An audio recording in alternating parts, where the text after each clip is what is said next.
John Montone here for radio.com with a check-in with Tiki Barber for Black History Month. And Tiki, great to be talking to you. You're always one of my favorites, as you know. I see. And, you got the right hat on today, John. I do. Like well, it. Of course. You know, these are the I hope that thing giants. doesn't turn green on certain days. How do you celebrate or observe Black History Month? I think that's a great question, John. So I have, as you know, I have 6 kids. My oldest is 18. My youngest is 4. And what I've started to do really over the last couple of years is start to learn some of the stories about my background. And they're complicated and they're deep. My mom and dad were divorced when we were 2 years old. And for the longest time, I didn't have a relationship with my father. But after my now 7-year-old was born, I reconnected with my dad. He has a whole family, and there's the other side of the Barber clan that live out in Oklahoma. He's an ordained minister and a professor of theology at Oral Roberts University. So his life has taken this drastic turn, and so learning his story was something that was really important to me, because his history is my history. But more recently, I sat down and talked to my mom, or at least I had a conversation with my mom, because she lives in Maryland. Nobody can sit down and have conversations with anybody anymore, about my grandfather. I didn't know my grandfather. He passed away in Vietnam in 1967 in Bin Hoi in Vietnam. It was a helicopter accident. And that's really all I knew for the longest time. My grandfather died right before my mom turned 15 years old. But he was a great athlete, Virginia State University. He was a 4-time CIAA champion in wrestling. He joined the military after college because that's what you did back then. You either got a great job. He wanted to be a doctor, but he didn't want to go to school and have to pay those loans, and so he gets into the military. And before long, he's working in the intelligence unit in the U.S. Army, and he's jumping in behind enemy lines and gathering intel. And my mom even told me that he was probably involved in the 6-Day War because he was stationed in Germany. And there's just deep history about his life that shapes my life, even though I didn't know him, because he had such an impact on my mother, who was a single mom raising 2 knucklehead boys, and her work ethic and perseverance and desire for I can't say greatness, but desire to make us be the best that we could be and never stop achieving. And I always tell people this story. When me and Rhonda went to school at the University of Virginia, she went back and got her master's degree in business administration. And so there's always been this desire, this innate urge to excel and keep pushing forward. And, that's my mom, but it's through my grandfather, who I just started to learn a little bit more about. So that's what I do in Black History Month, is learn a lot about my history.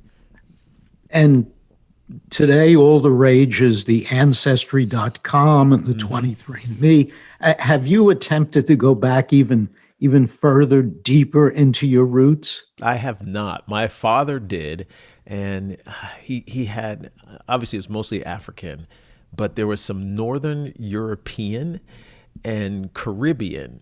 And it's interesting because my father told me this. My mom and my dad obviously aren't in constant communication, but my father told me this a couple of years ago. And then I asked my mother about my grandfather, and she said my great grandfather, so my grandfather's father, was adopted. And they don't really know his history, but it also might be Caribbean, Jamaican, in fact. And so there's I don't know, there's just a very interesting history about where we all come from. I haven't done it yet. I probably will at some point, because I'd love to know, where my roots are from, and where I get my skin tone from, because I'm obviously Black, but I'm not a darker shade of black. And in fact, in the winters, I get really light. In fact, I noticed while I was doing some research that your name is not Tiki, That's right. Your full name is not Tiki, which I never would have known. You have to pronounce it for me. Yeah. So my real name is Ateem Kiambu Barber. My brother's real name is Jamel Orande Barber. Now, what? My mom and dad were born in America. They have it's James and Geraldine. So like, where did that come from? So the story is my mom and dad, while they were at Virginia Tech, had some great friends who were from West Africa. And so when me and Rondé were born, we were premature. And so we were in incubators. And I was screaming my head off. And Rondé was just kind of just chilling over there, on the side, just soaking it all in. And so my mom and dad's friend suggested these names that are Swahili based. Rondé's name, Jamel Orande, means firstborn son. And my name, Atim Kiambu, means fiery tempered king.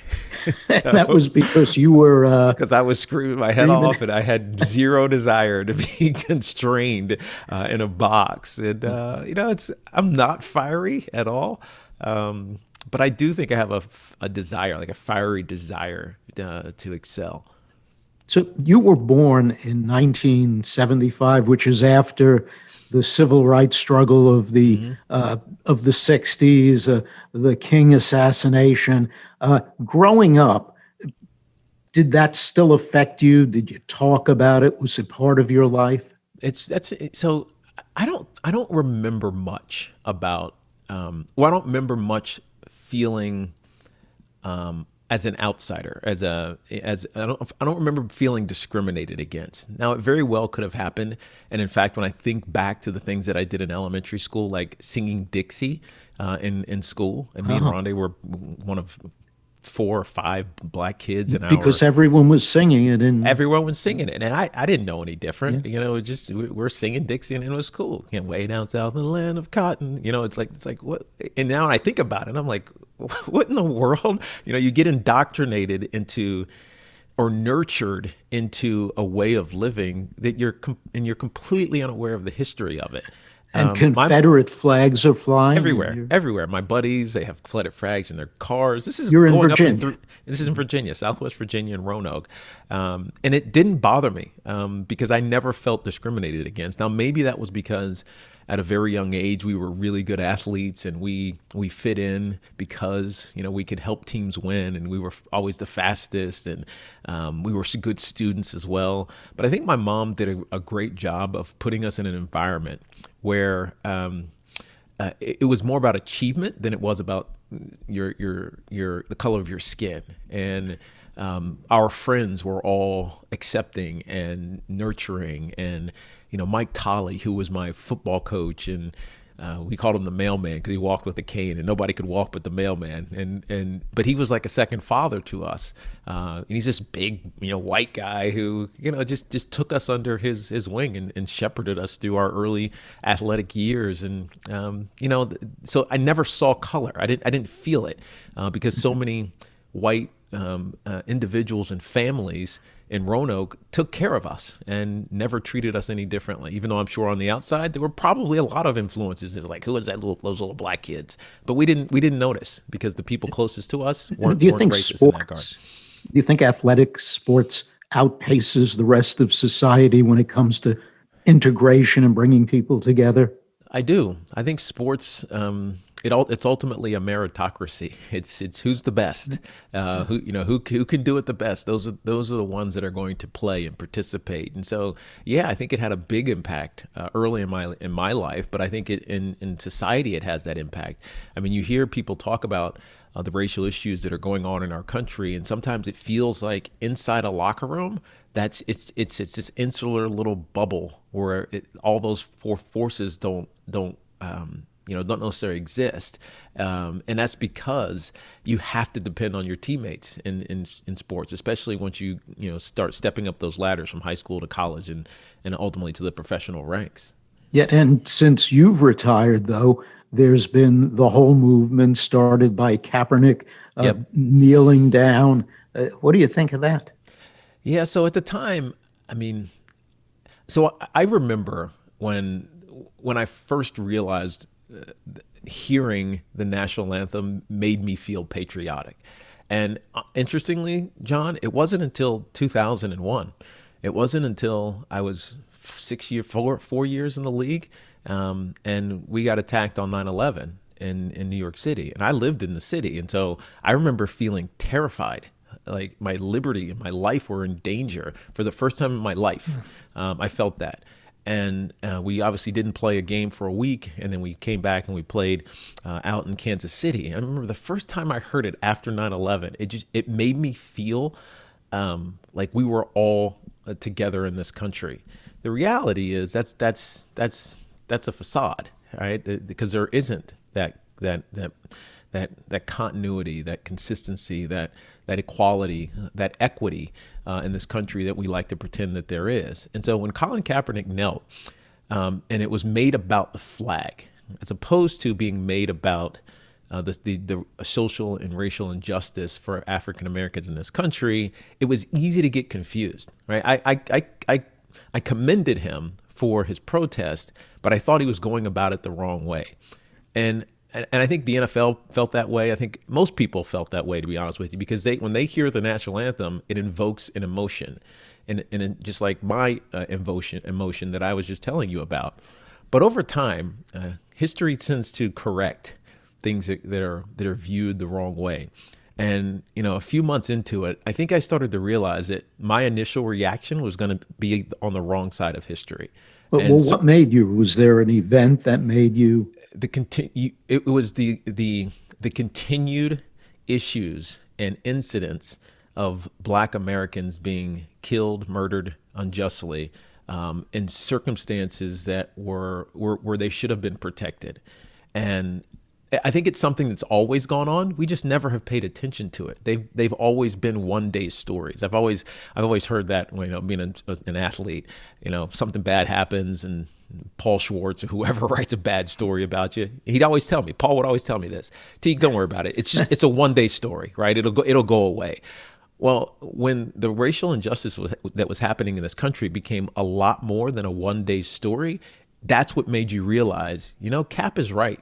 And here we are, 4 years later, almost 5 years later, and it's still a conversation that we're having, which is a testament to his decision at the time. Now, we will look at it differently now than we did then, but think of how powerful his activism was.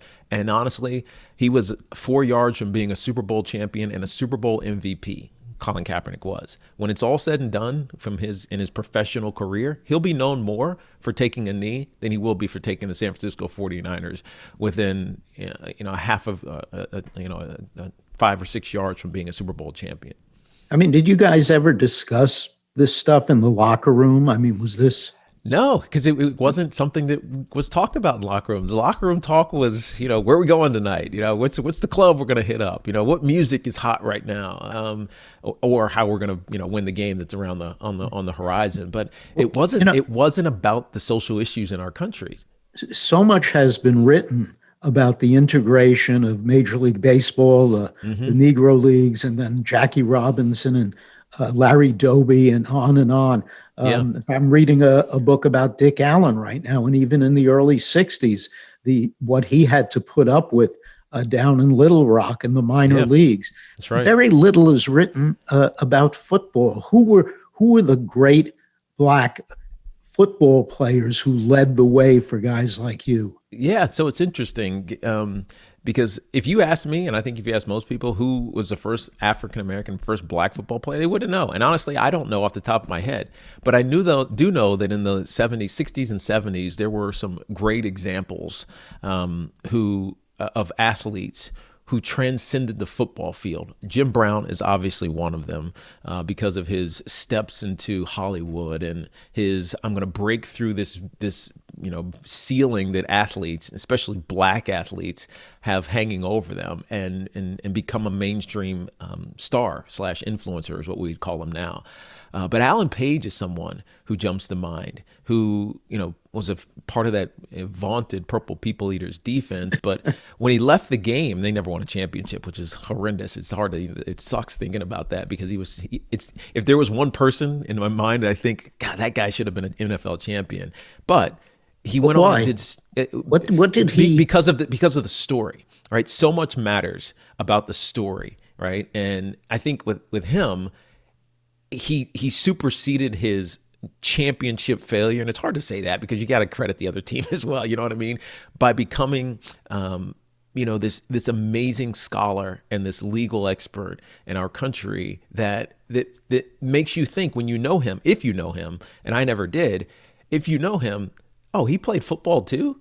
Oh, he was one of the great players. And so that kind of example is something that resonates with me. I loved my football career. I loved being a Giant for 10 years. I loved it. It was a struggle. It wasn't always easy. I had fumbling issues. I pulled through it. We had a coaching change, and it wasn't simple. But at some point I figured it out, and I got pretty good over the years. But then when I left the game, it became not about the game anymore, like me being in the game. I love that part of my history, but I've always wanted to be bigger than that or greater than that. I want to do greater things than that.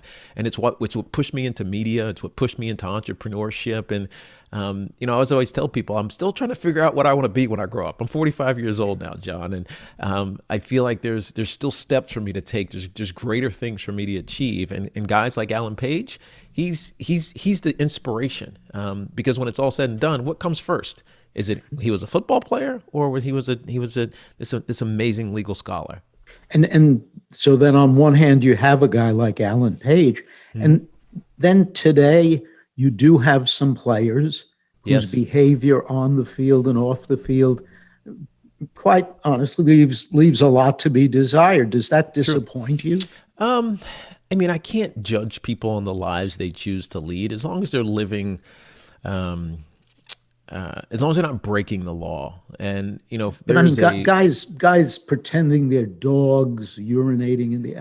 And so that's a product of their upbringing. It's a product of their culture. I read a piece, maybe it was a study. It was probably 25 years ago. I feel like I was in college when I was just leaving college. And it was talking about the cool pose, put that in quotes, a cool pose. Like, how do you fit in to an environment? And in the simple terms, it's by being cool, right? By showing ways to be accepted or behaving in ways that make you feel accepted. And other people will look at you and say, man, that dude is cool.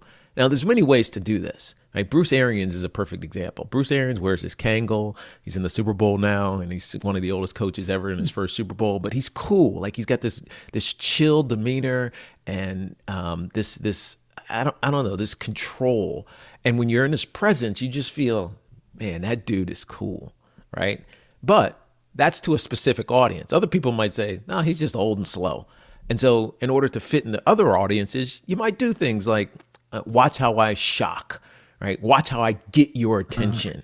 Watch how I use the language and verbs and derogatory, commentary to get your attention. That makes me cool to a certain populace. Right. And so it's hard to blanket cover the world, as the cliche goes. Every generalization will always be wrong because you're not talking specifically about one person or one group of people. But the people who see Bruce Arians as cool are completely different than the people who see Odell Beckham Jr., who lifts his leg like a dog, as cool. But that doesn't make either one of them right or wrong. It's just the pose that they're trying to find, fit themselves into.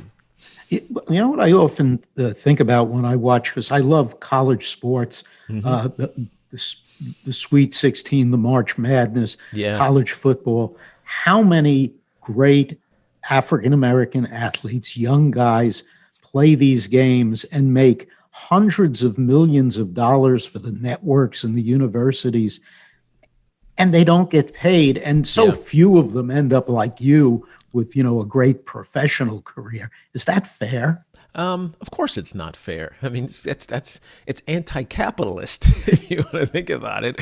And what is capitalism? Capitalism is building a brand, right? Whether it's McDonald's or PepsiCo or Bank of America, whoever it may be, building a brand so that people trust that brand, they have an affinity towards that brand, and they either put their money in or spend their financial resources on that brand, right? When you're a college athlete, what are you building when you're on the football field, and then not just or on the basketball court or on the lacrosse pitch, right? Or soccer, whatever it may be. You're building a brand, whether that's a localized important brand or a nationally recognized brand. You're building that brand. And in America, brands are supposed to be monetized. There should be opportunities for them to be monetized. They're not supposed to. There should be opportunities for brands to be monetized. But by hiding behind the veil of amateurism, the NCAA is preventing capitalist behavior, right? It's preventing opportunistic behavior by they don't even realize it, but they're entrepreneurs, especially when you look at it in the lens of 2020 and 2021, where anyone can be an influencer, right? With social media, with ways to interact with fans and consumers, being able to monetize that it's fundamental to what this country was built on, right? And so, is it fair? Of course it's not fair. And is it changing? Yes. And that's a good thing. You think it will eventually change? Of course it will. I mean, we have name, image, and likeness legislation that's pushing through the NCAA, despite Mark Emmert's this disdain, I would say, for it. But on the political side, and this is where it gets dicey for the NCAA, we have Senators Cory Booker here of New Jersey and Blumenthal of Connecticut introducing legislation that's going to take it out of the NCAA's hands. Like, they're going to lose control of this branding opportunity for college athletes because the NCAA is being indecisive. And it's easy to blame the NCAA. It really is. Like, it's easy to just pound on them and knock them down and say, you don't know what you're doing. You're blind. You're just making $1 billion off the NCAA tournament and other, top collegiate sports. But when you think about what the NCAA is, you realize why there's such inefficiency and stalling on important issues. The NCAA is just an association, right?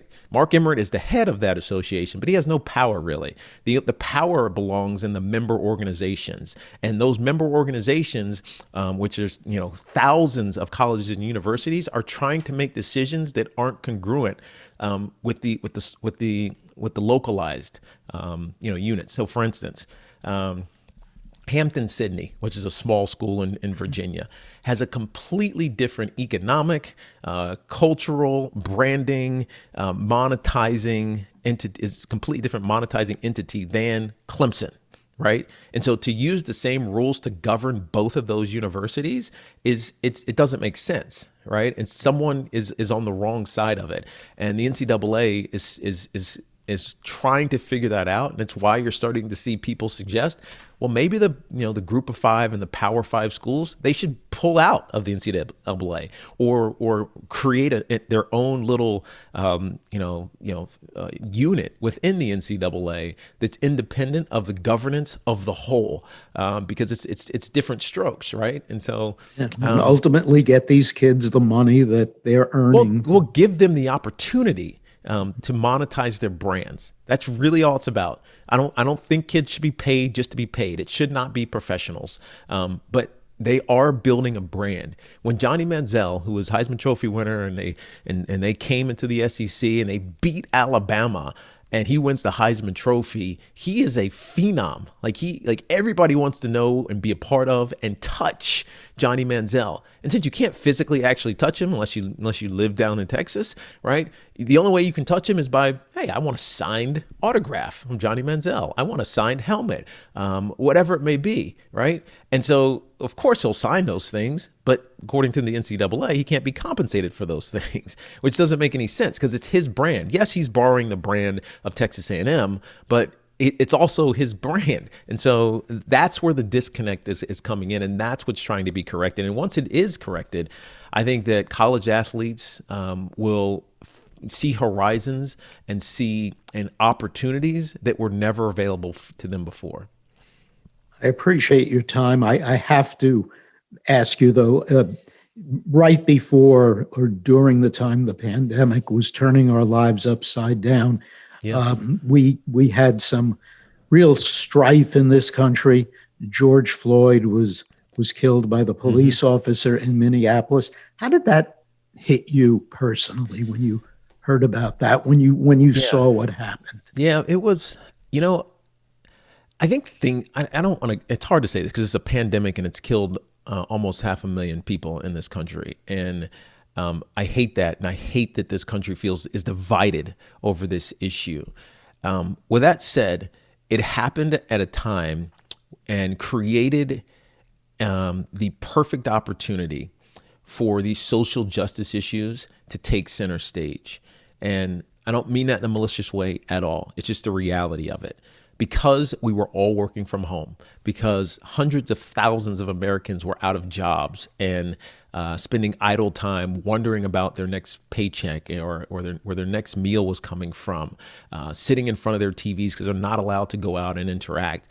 When this George Floyd murder happened and when Breonna Taylor followed suit and a handful of others started to hit the national airwaves, it was the perfect storm for social unrest to kick up because our minds weren't occupied with other things.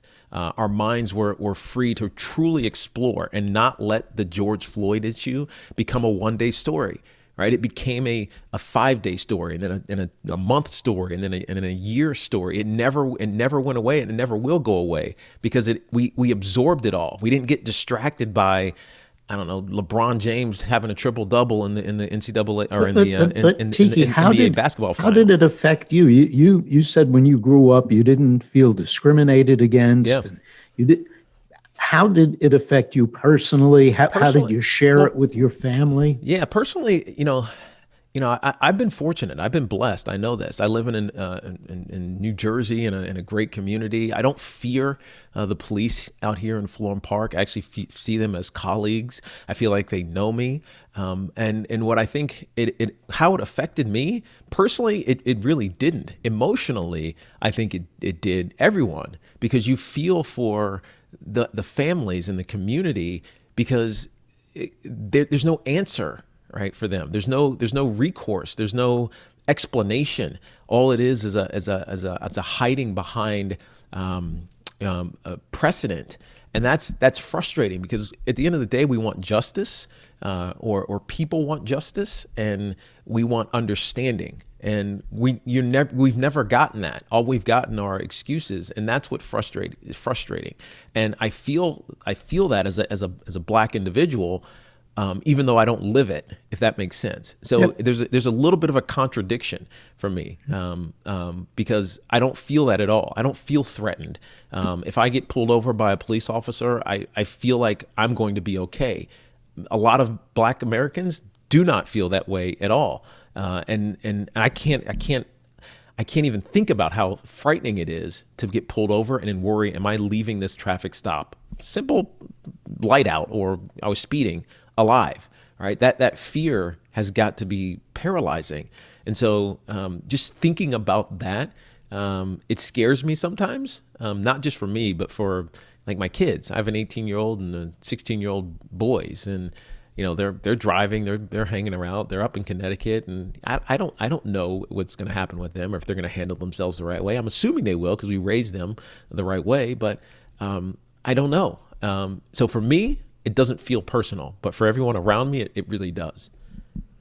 Tiki, thanks for your time. Thanks for the thrills. And I'll always remember jumping up in the air, screaming when you were running for a touchdown, and our old dog getting frightened and running away from me. Well, I apologize. I appreciate you, John, and I love the lid.